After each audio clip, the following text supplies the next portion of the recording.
குல்லு அமல் இப்னி ஆதம, ஆதமுடைய மகன் இருக்கிறான். இந்த மனித சமுதாயம் இருக்கிறது இல்ல, இந்த மனித சமுதாயத்தில் இருக்கக்கூடிய ஒவ்வொரு மனிதர்களும் தான் செய்யக்கூடிய அமல் எந்த ஒரு அமலாக இருந்தாலும் அந்த அமலுக்கு ஏற்ற கூலி அவருக்கு கிடைக்கும். அந்த அமலுக்கு என்ன நன்மை சொல்லப்பட்டிருக்கிறதோ அந்த நன்மை என்பது அவருக்கு கிடைத்துவிடும். இல்ல சியாம், நோன்பை தவிர. ஏன் தெரியுமா? அடுத்ததாக இறைவன் சொல்கிறான், அந்த நோன்பு என்பது எனக்குரியது, அதற்கு நானே கூலி தருவேன். ஒருவன் தன்னுடைய வாழ்க்கையிலே நோன்பை நோக்கிறான், ஆனால் சரியான முறையிலே தொடவில்லை, சரியான முறையிலே பிற அமல்களை செய்யவில்லை. ஆனால் ஒரு மனிதன் தன்னுடைய வாழ்க்கையிலே நோன்பை நோக்கிற மாதத்திலே சரியான முறையிலே தொழுகிறான், அந்த மாதத்திலே தர்மங்கள் செய்கிறான், அந்த மாதத்திலே தன்னால் முடிந்த அளவிற்கு அதிகமான அமல்களை செய்து வாழ்ந்து கொண்டிருக்கிறான். அப்படிப்பட்ட மனிதனுக்கு இறைவன் நாடியவாறு எவ்வளவு நன்மைகளை என்றாலும் கொடுப்பான். இறைவன் சொல்வதாக அல்லாஹ்வுடைய தூதர்கள் சொல்லி காட்டுகிறார். அப்ப இந்த அளவிற்கு ரமலானுடைய மாதத்திலே அதிகமான நன்மைகள் இருக்கிறது.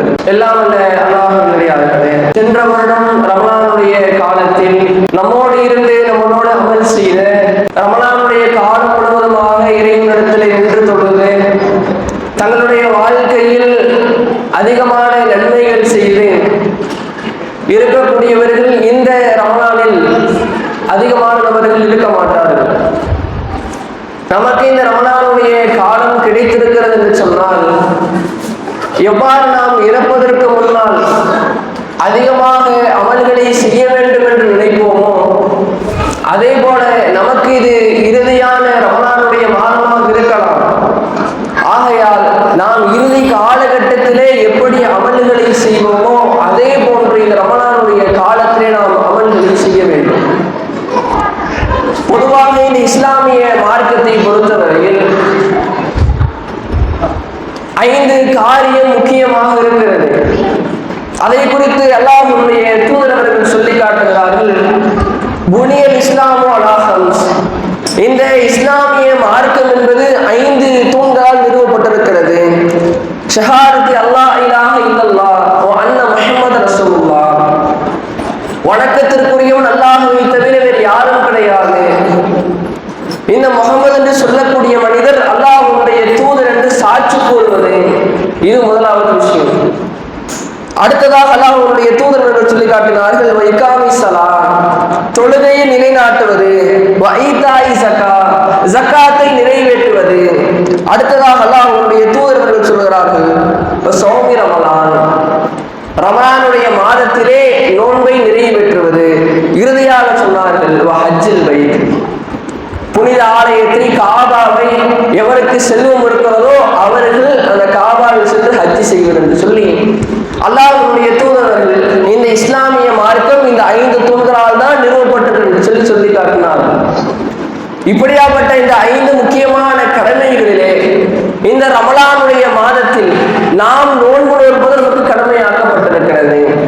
ரமலானுடைய மாதத்தில் எவர் பருவ வயதை அடைந்திருக்கிறாரோ அவர் ரமலானுடைய மாதத்தில் கண்டிப்பாக அந்த முழுமையான நோன்பை நாம் நிறைவேற்ற வேண்டும் என்று சொல்லி அல்லாஹ்வுடைய தூதரவர்களும் இறைவன் தன்னுடைய திருமறை குர்ஆன் வசனங்களின் மூலமாக சொல்லி காட்டுகிறார். இந்த ரமலானுடைய நோன்பை குறித்து இறைவன் தன்னுடைய திருமறை குர்ஆனிலே சொல்லும் பொழுது, யா அய்யுஹல்லதீன ஆமனூ, நம்பிக்கை கொண்டவர்களே, குத்திப அலைக்குமுஸ் ஸியாம், இந்த நோன்பு என்பது உங்கள் மீது கடமையாக்கப்பட்டிருக்கிறது. பொதுவாக மனிதனுடைய சைக்காலஜி என்னன்னு சொன்னா, ஒரு ஸ்கூல்லையோ இல்லை ஏதோ ஒரு இடத்துல நாம் வேலை பார்க்கிறோம், நமக்கு என்று சொல்லி சில விஷயங்களை கொடுப்பார்கள், கொடுத்து விட்டு இன்னொரு மனிதருக்கு இன்னொரு விஷயத்தை கொடுப்பார்கள். எனக்கு கொடுத்த விஷயம் ரொம்ப கஷ்டமா இருக்குது. ஒரு ஸ்கூலுக்கு ஒரு பையன் படிக்கிறான், எனக்கு கொடுத்த கொஸ்டின் பேப்பர் ரொம்ப கஷ்டம், உனக்கு கொடுத்தது ரொம்ப ஈஸி அப்படின்னு சொல்லுவாங்க. அதனால் தான் இறைவன் தெளிவுபடுத்தினான், குத்திப அலைக்குமுஸ் ஸியாம், உங்கள் மீது நோன்பு கடமை தான். கமா குத்திப அலல்லதீன மின் கபலிக்கும், உங்களுக்கு முன் சென்றவர்கள் மீது எப்படி நோன்பு கடமையாக்கப்பட்டிருக்கிறதோ அதே போன்றுதான் உங்களுக்கும் நோன்பு கடமை என்று சொல்லி இறைவன் சொல்லி காட்டுகிறார். அப்ப நமக்கு முன் சென்ற சமுதாயத்தில் நோன்பு என்பது கடமையாக இருக்கிறது. அதே போல இறைவன் நம்முடைய சமுதாயத்திற்கும் இந்த நோன்பை கடமையாக்கி இருக்கிறான். ஆனால் இறுதியாக இறைவன் சொன்ன வார்த்தை என்ன தெரியுமா? அதுதான் மிக முக்கியமான வார்த்தை, லஅல்லக்கும் தத்தகூன், நீங்கள் இறையச்சம் பெறுவதற்காகத்தான் இந்த ரமலானுடைய மாதத்திலே நோன்பை நான் கடமையாக்கி இருக்கிறேன், நோன்பை உங்களை நான் நோக்க சொல்லுகிறேன். நோன்பிற்கான முக்கியமான நோக்கம் என்பது நாம் நம்முடைய வாழ்க்கையிலே அதிகமான தவறுகளை செய்கிறோம், தீமையான காரியங்களின் பக்கம் செல்கிறோம், இறைவனும் இறை தூதரும் தடுத்த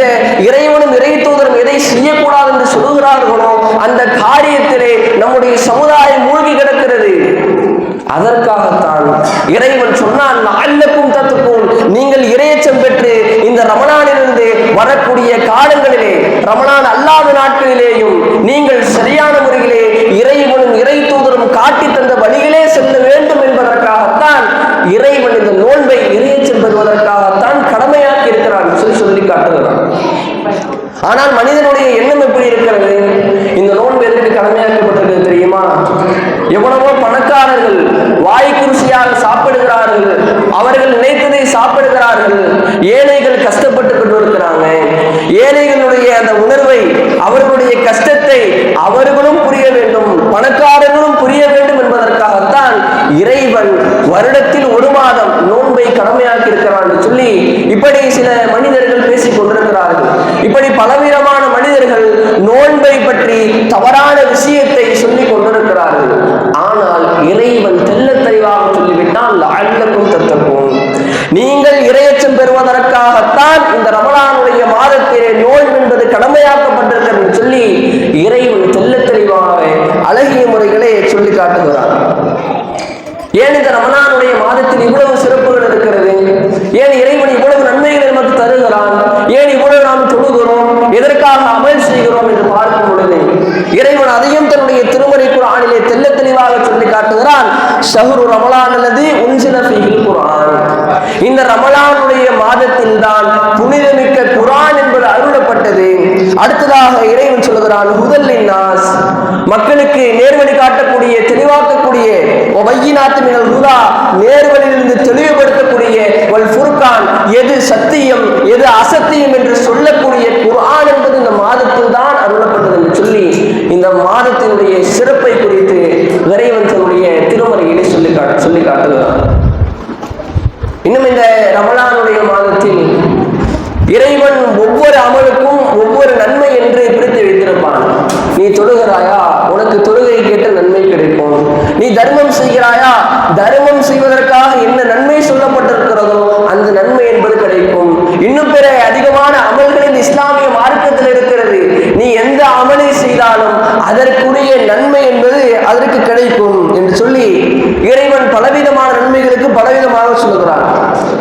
ஆனால் இந்த நோன்பை குறித்து இறைவன் சொல்லும் பொழுது கால அஸ்ஸ வஜல், உயர்வும் கீர்த்தியும் மிக்க அல்லாஹ் சொல்லுகிறான், குல்லு அமல் இப்னி ஆதம, ஆதமுடைய மகன் இருக்கிறான்னு இந்த மனித சமுதாயம் இருக்கிறதல்ல, இந்த மனித சமுதாயத்தில் இருக்கக்கூடிய ஒவ்வொரு மனிதர்களும் தான் செய்யக்கூடிய அமல் எந்த ஒரு அமலாக இருந்தாலும் லஹு, அந்த அமலுக்கு ஏற்ற கூலி அவருக்கு கிடைக்கும். அந்த அமலுக்கு என்ன நன்மை சொல்லப்பட்டிருக்கிறதோ அந்த நன்மை என்பது அவருக்கு கிடைத்துவிடும். இல்ல சியாம், நோன்பை தவிர. ஏன் தெரியுமா? அடுத்ததாக இறைவன் சொல்கிறான் அந்த நோன்பு என்பது எனக்குரியது, அதற்கு நானே கூலி தருவேன். ஒருவன் தன்னுடைய வாழ்க்கையிலே நோன்பை நோக்கிறான், ஆனால் சரியான முறையிலே தொடவில்லை, சரியான முறையிலே பிற அமல்களை செய்யவில்லை. ஆனால் ஒரு மனிதன் தன்னுடைய வாழ்க்கையிலே நோன்பை நோக்கிறான், அந்த மாதத்திலே சரியான முறையிலே தொழுகிறான், அந்த மாதத்திலே தர்மங்கள் செய்கிறான், அந்த மாதத்திலே தன்னால் முடிந்த அளவிற்கு அதிகமான அமல்களை செய்து வாழ்ந்து கொண்டிருக்கிறான். அப்படியாப்பட்ட மனிதனுக்கு இறைவன் நாடியவாறு எவ்வளவு நன்மைகளை எல்லாம் கொடுப்பான் என்று சொல்லி இறைவன் தன்னுடைய திருமறைகளே இறைவன் சொல்வதாக அல்லாஹ்வுடைய தூதர்கள் சொல்லி காட்டுகிறார். அப்ப இந்த அளவிற்கு ரமலானுடைய மாதத்திலே அதிகமான நன்மைகள் இருக்கிறது. இன்னும் ஒரு ஹதீஸினை மக்கள் எவ்வாறு புரிந்து வைத்திருக்கிறார் என்று சொன்னால், ஒரு ஹதீஸினை தவறைய முறைகளே புரிந்து வைத்திருக்கிறான். என்ன ஹதீஸ் அப்படின்னு சொன்னால், இதா ஜா ரமலான், ரமலானுடைய மாதம் வந்துவிட்டால் ஃபுத்திஹத் அப்வாபுல் ஜன்னah, சொர்க்கத்தினுடைய கதவுகள் திறக்கப்படுகிறது. வகுல்லிகத் அப்வாபுன் நார், நரகத்தினுடைய கதவுகள் அடைக்கப்படுகிறது. வசுஃபிரத்தி ஷயாத்தீன், இந்த ஷைத்தான்கள் விலங்கிடப்படுகிறார்கள் என்று சொல்லக்கூடிய இந்த ஹதீஸினை மக்கள் தவறான முறையிலே புரிந்து வைத்திருக்கிறார்கள். சொர்க்கத்தினுடைய வாசல் திறக்கப்பட்டுச்சு, நரகத்தினுடைய வாசல் அடைக்கப்பட்டுருச்சு. ஆகையால ரமலானுடைய மாதத்தில் யார் யாரெல்லாம் மரணிக்கிறார்களோ அவர்கள் சொர்க்கத்துக்கு சென்று விடுவார்கள். இன்னும் அதே போல ரமலானுடைய மாதத்தில் ஷைத்தான் விலங்கிடப்படுகிறான். ஆகையால் நம்மிடத்திலே ஷைத்தான் வரமாட்டான் என்று சொல்லி இப்படியும் சில மனிதர்கள் நினைத்துக் கொண்டிருக்கிறார்கள். ஆனால் இந்த ஹதீஸினுடைய நோக்கம், அல்லாஹ்வுடைய தூதர்கள் எப்படி சொன்னார்கள் என்று சொன்னால், இந்த ரமலானுடைய மாதத்திலே ஷைத்தான் விலங்கிடப்படுகிறான் என்று சொன்னால் நாம் செய்யக்கூடிய அமலினால் ஷைத்தானை நாம் விலங்கிடுகிறோம். நாம் நம்முடைய வாழ்க்கையில் அமலை செய்ய வேண்டும் என்ற கருத்தில் தான் இந்த ஹதீஸை அல்லாஹ்வுடைய தூதர் அவர்கள் சொன்னார்கள். இன்னும் இந்த ரமலானுடைய மாதத்திற்கு ஏராளமான சிறப்புகளை அல்லாஹ்வுடைய தூதரும் எடுத்து காட்டுகிறார்கள். மன் சாம ரமலான், யார் ரமலானுடைய மாதத்தில் நோன்பு நோக்கிறாரோ, ஈமானோடு இறை நம்பிக்கையோடு வஹ்திசாபன் நன்மை எதிர்பார்த்தவராக நோன்பு நோக்கிறாரோ, குஃபிரலஹு மா தகத்தம மின் தம்பி, அவர் அதற்கு முன்னால் செய்த அனைத்து பாவங்களும் அவருக்கு மன்னிக்கப்படுகிறது. இதற்கு முன்னால் 10 வருட காலம் வாழ்ந்திருப்போமா? நாம் எவ்வளவோ தவறுகளை செய்திருப்போமா? 20 வருட காலம் எவ்வளவோ தவறுகளை செய்திருப்போமா? அதிகமான தவறுகளிலே மூழ்கி கிடந்திருப்போமா? இறைவனும் இறை தூதரும் தடுத்த காரியங்களை செய்திருப்போமா? இப்படியாப்பட்ட விஷயங்கள் எல்லாம் நாம் சரியான முறையிலே ரமலானுடைய மாதத்தில் நோன்பு நோற்று இறைவனுக்காக நின்று வணங்கி இறைவனுடைய பாதையிலே தர்மம் செய்து அதிகமான அமல்களை செய்து நாம் இந்த ரமலானுடைய மாதத்திலிருந்து இனி வரக்கூடிய காலங்களிலேயும் சரியான முறையிலே வாழ வேண்டும் நினைக்கிறாரோ, அவருக்கு அதற்கு முன்னால் செய்த பாவங்கள் எல்லாம் மன்னிக்கப்படுகிறது என்று சொல்லி அல்லாஹ்வுடைய தூதர் சொல்லி காட்டினார். இப்படி இந்த ரமலானுடைய மாதத்திற்கு ஏராளமான சிறப்புகள் இருக்கிறது. ஆனால் நாம் நம்முடைய வாழ்க்கையில் எப்படி வாழ்ந்து கொண்டிருக்கிறோம் என்பதை நாம் ஒவ்வொருவரும் நம்மை பரிசீலனை செய்து பார்த்துக் கொள்ள வேண்டும். இன்னும் இந்த உலக வாழ்க்கைக்காக வாழக்கூடிய நாம், இறைவனும் இறை தூதரும் பல இடங்களிலே பல கட்டங்களிலே உலக வாழ்க்கையை குறித்து சொல்லும் பொழுது, இந்த உலக வாழ்க்கை என்பது சாதாரணம்தான், இந்த உலக வாழ்க்கை என்பது வீணும் விளையாட்டன்றி வேறு கிடையாது என்று சொல்லி இறைவன் சொல்லி இருக்கு. அல்லாஹ்வுடைய தூதர்கள் சொன்னார்கள், ஒரு மனிதரை பார்த்துட்டு குன்ஃபி துன்யா கஅன்னக கரீப் அவ் ஆபிரு சபீல், இந்த உலகத்திலே நீ வாழும் பொழுது ஒரு வழிபோக்கனை போன்றோ ஒரு அந்நியனை போன்றோ வாழ்ந்துவிட்டு சென்று விடு. இதற்காக சொன்னார்கள். நாம் வெளிநாட்டிற்கு செல்லுகிறோம் என்று சொன்னால் நம்முடைய இருப்பிடம் ஏதோ அதை தேடி நாம் வந்து விடுவோம். அதே போன்று தான் அல்லாஹ்வுடைய தூதர்கள் சொன்னார்கள், இந்த உலகம் உனக்கு முக்கியம் கிடையாது, மாறாக அந்த மறுமைதான் முக்கியம். ஆகையால் அந்த மறுமைக்காக நாம் வெளிநாட்டுக்கு சென்றால் எதற்காக வெளிநாடு செல்கிறோம்? நம்முடைய இருப்பிடருக்கு நம்முடைய குடும்பத்திற்கு தேவையான காசு பணங்களை சம்பாதித்து விட்டு இறுதியாக இல்லத்திற்கு திரும்புவோம். அதே போல மறுமைக்கு தேவையான அமல்களை செய்து, இந்த உலகம் என்பது முக்கியம் கிடையாது, இந்த உலகத்திலே வாடும் பொழுது நீங்கள் அதற்காக உங்களுடைய அமல்களை செய்து இறுதியாக நீங்கள் திரும்ப வேண்டும் என்ற கருத்திலே இந்த உலகத்திலே நீ வாடும் பொழுது அந்நியனை போன்று வாழ்ந்துவிட்டு சென்று விடும் என்று சொல்லி அல்லாஹ்வுடைய தூதர் சொன்னார்கள். ஆனால் நாம் நம்முடைய வாழ்க்கையை இப்படி அமைத்துக் கொண்டிருக்கிறோம். இங்கு நிறைய மனிதர்கள் நினைப்போம், நான் சரியான முறையிலே படிக்கவில்லை, நான் அவன் பணக்காரனா ஏழை, எனக்கு ஒரு பட்டம் கிடையாது, அவன் பட்டம் வாங்கி வைத்திருக்கிறான், அவன் பட்டம் பெற்றிருக்கிறான். ஆனால் இறைவன் இந்த மனித சமுதாயத்திலே வாழக்கூடிய அனைத்து மனிதர்களுக்கு ஒரு பட்டத்தை சூட்டுகிறான். ஒரு சிறப்பான பட்டம் கிடையாது. இப்படியாப்பட்ட பட்டம் தெரியுமா? இறைவன் சூரா ஆதியாத் என்ற சூறாவிலே சொல்லும் பொழுது, ஒரு குதிரை தன்னுடைய எஜமானன் போடக்கூடிய புல் கட்டின் காரணத்தினால் அந்த எஜமானன் சொல்லக்கூடிய ஒவ்வொரு விஷயத்தையும் அந்த குதிரை செய்கிறது, அதை கடைபிடிக்கிறது. அந்த எஜமானன் போர்க்களத்திலே குதிக்க சொல்கிறானா, குதிக்கிறது. தீப்பொறியை கிளப்பிக் கொண்டு செல்கிறது. அதிகாலை போர் திருப்பம் நீ சத்தியமாக என்று சொல்லி இறைவன் சொல்லிவிட்டு அந்த சூறாவிலே 6வது வசனத்திலே சொல்லி காட்டுகிறான், இந்த மனித சமுதாயத்திற்கு பட்டத்தை சூட்டுகிறான். இன்னல் இன்சானு ரப்பிஹி லகனூன், இந்த மனிதன் இருக்கிறானே இறைவனுக்கு நன்றி கெட்டவனாகத்தான் இருக்கிறான். அவனுக்கு தேவையான வலிமையை கொடுத்திருக்கிறேன், அவனுக்கு தேவையான பொருளாதாரத்தை கொடுத்திருக்கிறேன், அவனுக்கு தேவையான இயற்கையை சுற்றுச்சூழலை கொடுத்திருக்கிறேன். இப்படி கொடுத்த இறைவன், அந்த இறைவனுக்காக இந்த மனிதன் ஒரு பொழுதும் தன்னுடைய வாழ்க்கையிலே அமல்களை செய்வது கிடையாது. நன்றி கெட்டத்தனமாக தான் வாழ்ந்து கொண்டிருக்கிறான். ஒரு முதலாளி ஒரு தொழிலாளி செய்கிற காரணத்தினால் கூலியை கொடுக்கிறார். அந்த முதலாளிக்கு இந்த தொழிலாளி எப்படி இருக்கிறார்? நன்றி உள்ளவனாக இருக்கிறார். ஆனால் அந்த முதலாளிக்கு பணத்தை கொடுத்து அப்படியாப்பட்ட இறைவன், இந்த உலகத்திலே அனைத்தையும் இயக்கக்கூடிய இறைவன், அவனுக்கு இந்த மனிதன் நன்றி கெட்டவனாகத்தான் இருக்கிறான் என்று சொல்லக்கூடிய இந்த பட்டத்தை இறைவன் இந்த மனித சமுதாயத்திற்கு தீட்டுகிறான்.